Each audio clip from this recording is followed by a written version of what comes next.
ओम नमः शिवाय। समाधि के स्वरूप, भेद एवं उनका फल बताते हुए योग दर्शन समाधिपाद सूत्र 41 में कहा गया है, छिन्न वृत्तेरभिजातस्यैव मनेर् ग्रहित्री ग्रहण ग्रहेषु ततस्तद जन्नता समापतिः।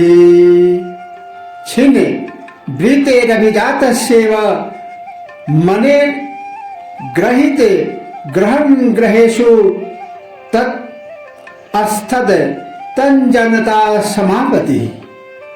अर्थात जिनकी समस्त बाह्य वृत्तियां छिन्न हो चुकी हैं, ऐसे स्फटिक मणि की भांति निर्मल चित्त का ज्ञाता ज्ञान और ज्ञेय में स्थिर एवं तदाकार को जानना ही संप्रज्ञात समाधि। इसे विधियों के प्रयोग से जब चित्त की समस्त बाह्य वृत्तियां शांत हो जाती हैं, तो उसे मन की स्थिर अवस्था कहते हैं। बाह्य वृत्तियों के कारण ही चित्त तरंगित रहता है, जिनके कारण आत्मा का बिंब नहीं दिखाई देता। ये तरंगे ही उस पर जमी हुई धूली है जो साफ हो जाती है, तो चित्त स्फटिक मणि की भांति निर्मल हो जाता है। चित्त की ऐसी निर्मल अवस्था में ग्रहिता आत्मा, ग्रहण अर्थात अंतःकरण और इंद्रिया तथा ग्राह्य पंचभूत तथा विषयों में अर्थात ज्ञाता ज्ञान और ज्ञेय में स्थित और तदाकार हो जाता है। इसी को समापति अर्थात संप्रज्ञात समाधि कहते हैं। इस स्थिति में मन पूर्ण नियंत्रण में होता है तथा उसे जिस वस्तु में स्थिर किया जाए उसी के तदाकार हो जाता है। यही शुद्ध मन की अवस्था है।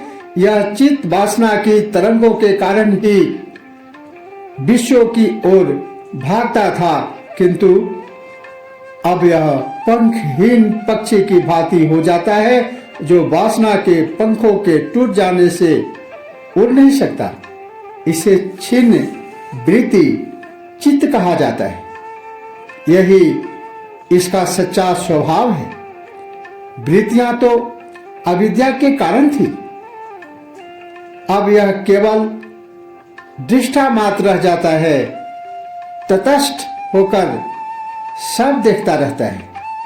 सूत्र 42 तत्र शब्दार्थ ज्ञान विकल्पै संकीर्णा सवितर्का समापति। तत्र शब्दार्थ ज्ञान विकल्पै संकीर्णा सवितर्का समापति।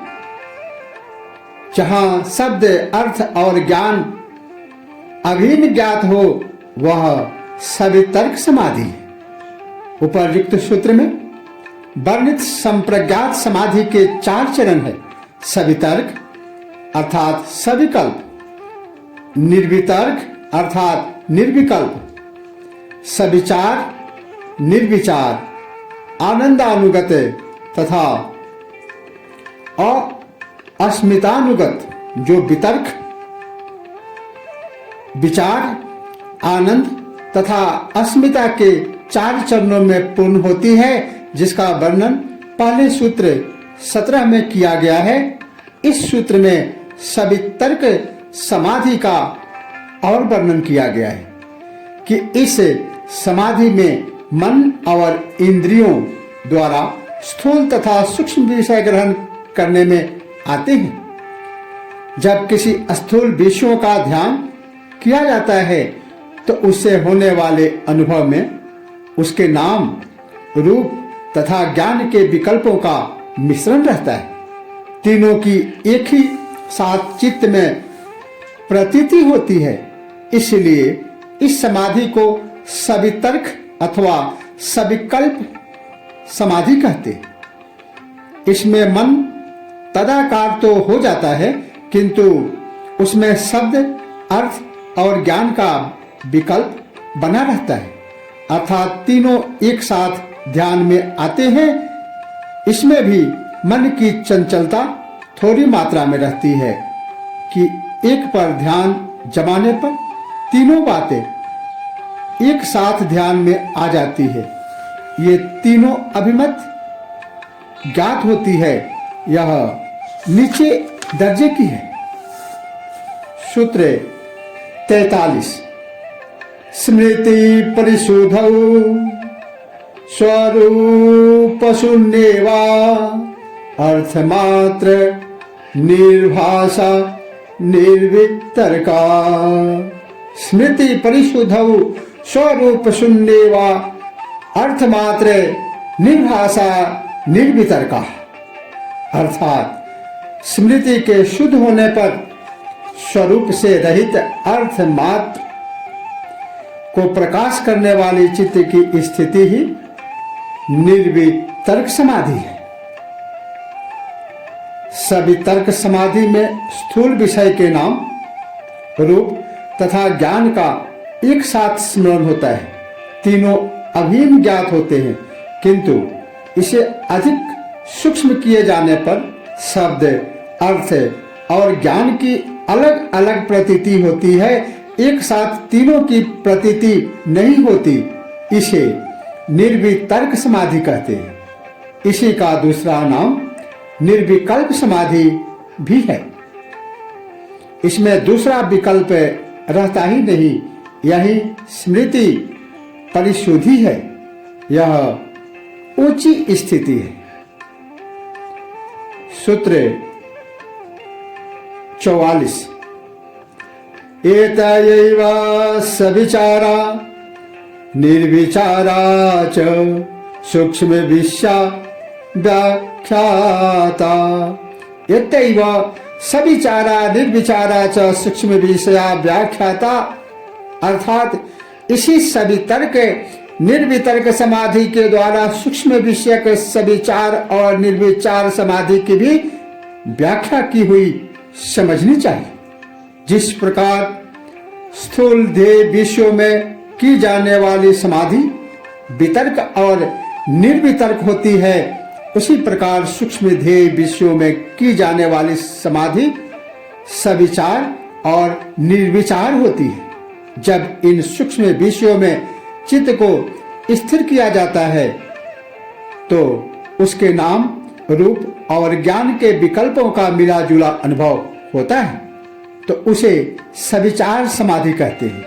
किंतु जब उनकी अलग अलग प्रतीति होती है तो इसे निर्विचार समाधि कहते हैं।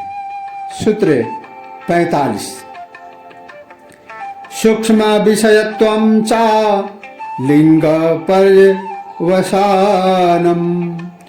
सूक्ष्म विषयत्वं चा अलिंगम पर्यवसानम, और सूक्ष्म विषयता अलिंग प्रकृति पर्यंत है। सृष्टि के स्थूल विषय है पृथ्वी, जल, अग्नि, वायु और आकाश, तथा इसमें सूक्ष्म है पृथ्वी की गंध, जल का रस, अग्नि का रूप, वायु का स्पर्श और आकाश का शब्द। इन्हें तन्मात्राएं भी कहते हैं। इन सबका तथा मन एवं इंद्रियों में सूक्ष्म अहंकार है। अहंकार से सूक्ष्म महतत्व है जो लिंग मात्र है, और महतत्व से सूक्ष्म प्रकृति है जो अलिंग स्वरूप है। इस क्रम से सूक्ष्म से ही स्थूल का निर्माण हुआ है, किंतु ये सब प्रकृति जन्य है। यह प्रकृति सूक्ष्मता ही अवधि है। इन पंच तत्वों से लेकर प्रकृति पर्यंत किसी भी पदार्थ को लक्ष्य बनाकर उसमें की गई समाधि को सविचार और निर्विचार समाधि कहते हैं। पुरुष अर्थात आत्मा इस प्रकृति से भी सूक्ष्म है। यह इंद्रिय ग्राह्य नहीं है तथा यह दृश्य पदार्थों में भी नहीं है। समाधि में तो कुछ दिखाई देता है, वह सब प्रकृति ही है। यह कारण रूप प्रकृति अव्यक्त अर्थात शून्य है। समाधि में शून्य का आभास होना इस प्रकृति का ही आभास है, जो सृष्टि का कारण है। इससे भिन्न वह चेतन तत्व पुरुष है, जिसके संयोग के बिना प्रकृति अपना कार्य नहीं कर सकती तथा प्रकृति के बिना वह चैतन्य क्रियाहीन है। चेतन का सारा कार्य प्रकृति के माध्यम से ही होता है। सूत्र 46 ताएव सबीज समाधि। ता एवं सबीज समाधि अर्थात वे सब की सब ही उपयुक्त चारों सबीज समाधि है। ऊपर संप्रज्ञात समाधि का वर्णन किया गया है, जिसमें सवितर्क, निर्वितर्क, सविचार तथा निर्विचार समाधियां आती हैं। पूर्व के सूत्र 17 से आनंदानुगत तथा अस्मितानुगत समाधि को भी संप्रज्ञात समाधि में लिया गया है। ये सभी समाधियां निर्विकल्प तो हैं, किंतु ये सबीज ही है। इनमें वृत्तियां बीज रूप में चित्त में विद्यमान रहती है। सबीज समाधि तक पहुंचने वाले को कैवल्य लाभ नहीं होता, क्योंकि चित्त में वृत्तियों के बीज रह जाने से समय पाकर वे पुनः नए जन्म ग्रहण करने का कारण बन सकती है। निर्बीज समाधि के बाद ही पुनर्जन्म की संभावना समाप्त होती है तथा यही कैवल्य अवस्था है। किंतु सबीज समाधि में पहुंचे हुए साधक का पतन नहीं होता। बची हुई साधना अगले जन्म में शीघ्र ही पूरा कर लेता है। इसे भाव प्रत्यय कहते हैं। यहां से आगे अभ्यास समाप्त हो जाता है तथा ईश्वर प्रणिधान, ईश्वर जप और ध्यान से ही निर्बीज समाधि सिद्ध हो सकती है। जो ईश्वर में विश्वास ही नहीं करते, शरणागति में जिनको विश्वास नहीं है, वे अपने अहंकार को बचा लेते हैं, जिससे वे सबीज समाधि से आगे नहीं पहुंच सकते। सबीज से निर्बीज में जाने के लिए अहंकार को गिराना आवश्यक है, जो बिना ईश्वर शरणागति के संभव नहीं है। स्वयं से ऊपर किसी सत्ता में विश्वास किए बिना अहंकार नहीं गिरता तथा अहंकार गिने बिना पूर्णत्व नहीं आता। अहंकार की सीमा को तोड़कर ही आत्मा असीम हो जाती है। निर्बीज समाधि ही श्रेष्ठ व परम समाधि है। निर्बीज को ही चैतन्य समाधि भी कहते हैं। शून्य समाधि जड़ समाधि है। इसमें जड़ता का बीज रह जाता है। सूत्र 47 निर्विचार वैशारद्य अध्यात्म प्रसाद।